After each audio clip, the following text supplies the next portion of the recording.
పిల్లలు, మన పాఠశాలలో జరుగుతున్న గ్యారంటీడ్ ఫౌండేషన్ లిటరసీ న్యూమరసీ జిఎఫ్ఎల్ఎన్ 75 రోజుల యాక్షన్ ప్లాన్లు కార్యక్రమాలు మన పాఠశాలలో జరుగుతున్నాయి కదా.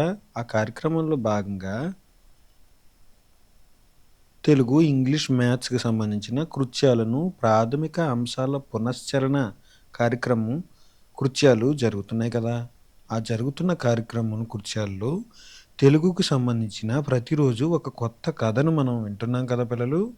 ఈరోజు ఆ కథలలో ఒకటైన మాట తీరు అనే కథను మనం ఈరోజు చూద్దామా? ఈ కథను చదివి కథ ద్వారా కృత్యాలను పూర్తి చేద్దాం.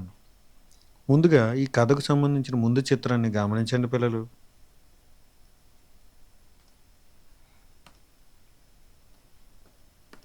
ఈ చిత్రంలో మనం ఒక డాక్టర్ గారిని చూస్తున్నాం. ఈ డాక్టర్ గారి దగ్గరికి వస్తున్న అనారోగ్యంతో ఉన్న కొందరు వ్యక్తులను చూస్తున్నాం. మనం వారిని ఏమంటాం పిల్లలు? పేషెంట్లు అని పిలుస్తాం కదా. వైద్య సహాయం కోసం వచ్చిన వ్యక్తులు. అప్పటికే ఇక్కడ ఇదంతా ఈ భవనాన్ని మనం ఏమని పిలవాలి పిల్లలు? ఆసుపత్రి అని పిలవాలి కదా. ఎందుకంటే డాక్టర్ గారి దగ్గరికి వైద్యం కోసం వస్తున్న ప్రజలను మనం చూస్తున్నాం. అప్పటికే ఇక్కడ జాయిన్ అయ్యి వైద్యం తీసుకుంటున్న ఒక వ్యక్తిని కూడా మనం చూస్తున్నాం. మనము ఆసుపత్రిలో వైద్యం పొందుతున్న వ్యక్తులను మనం ఏమని పిలుస్తాం పిల్లలు? రోగి అని పిలుస్తూ ఉంటారు, లేదా అనారోగ్యంతో బాధపడుతున్న వ్యక్తులు అని మనం పిలుస్తాం. ఓకేనా పిల్లలు? ఇక్కడ డాక్టర్ గారు చెయ్యి పట్టుకున్నట్లుగా చూస్తున్నాం. అంటే డాక్టర్ గారు నాడి లేదా రక్తం యొక్క ఆ గుండె కొట్టుకునే విధానాన్ని పరిశీలిస్తున్నట్లుగా మనం చూస్తున్నాం. వెనుక మనం మానవ అస్థిపంజరానికి సంబంధించిన చార్ట్ను కూడా చూస్తున్నాం. ఓకే పిల్లలు, ఇప్పుడు మనం మాట తీరు అనే కథ ఈ సన్నివేశం వెనుక ఏం జరిగి ఉంటుందో ఊహిద్దామా పిల్లలు? ఓకే, ఇప్పుడు మనం కథలోనికి వెళ్ళి సన్నివేశంలో ఏం జరిగి ఉంటుందో చూద్దాం.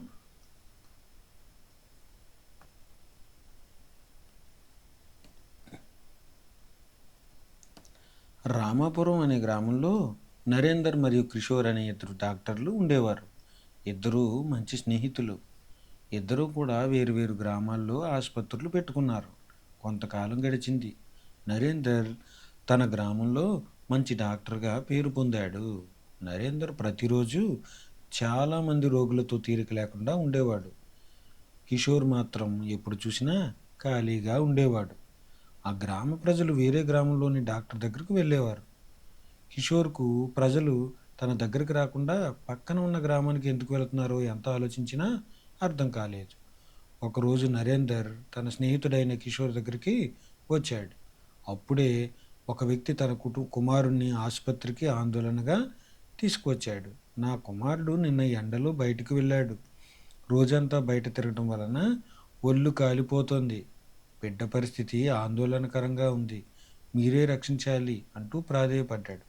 కిషోర్ ఆ అబ్బాయిని పరీక్షిస్తూ, వేసవికాలంలో పిల్లలు బయటకు వెళ్ళకూడదని తెలీదా అంటూ తిట్ల పురాణం మొదలుపెట్టాడు. ఇదంతా గమనించిన నరేందర్, నువ్వు రోగులతో అలా మాట్లాడటం మంచిది కాదు. డాక్టర్ నుంచి వారు మంచి ఉపశమన మాటలను ఆశిస్తారు అని నరేందర్ అతనికి మంచి సలహాలు ఇచ్చాడు. ఓకే పిల్లలు, ఇప్పటి వరకు మనం మాట తీరు అనే ఈ కథను చదువుకున్నాం కదా. ఈ కథ సారాంశాన్ని ఏం గ్రహించారు పిల్లలు? ఈ కథ ద్వారా మనము మంచి మాట కోపాన్ని కూడా తగ్గిస్తుందని తెలుసుకున్నాం. మంచి మాటల వలన ఇతరులు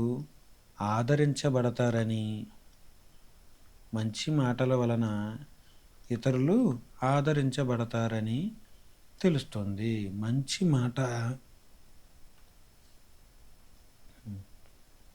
మన దగ్గరికి సహాయం కోసం వచ్చిన వారు, ఆపదలో ఉన్నవారు మా దగ్గరికి వచ్చినప్పుడు, వారితో మనం సరైన విధానంలో మాట్లాడి, వారికి ధైర్యాన్ని చెప్పాలే కానీ, వారిని మనము దూషించకూడదు. లేదా వారి యొక్క హ్మ్, హ్మ్, ఆందోళనను మనం ఇంకా పెంచకూడదు. అదేవిధంగా ఈ కథలో మనం మరొక అంశాన్ని ఏం నేర్చుకున్నాం పిల్లలు? వేసవికాలం ఈ ఎండల్లో పిల్లలు బయటికి వెళ్ళినప్పుడు వారు అనారోగ్య పాలవుతున్నారని కూడా మనం గమనిస్తున్నాం. కాబట్టి పిల్లలు మనం వేసవి కాలంలో నీడ నీడ ఉన్న చోట లేదా ఇంటి అరుగులపై నీడల్లో మాత్రమే ఆడుకోవాలని మనం తెలుసుకున్నాం. ఒక నరేందర్ తన దగ్గరకు వచ్చిన మరి వైద్యం కోసం వచ్చిన ప్రతి వ్యక్తితో చక్కగా మాట్లాడి వారికి ధైర్యాన్ని ఇస్తూ వైద్యాన్ని చేయటం ద్వారా మంచి పేరుని సంపాదించడానికి కూడా మనము ఈ కథ ద్వారా తెలుసుకున్నాం.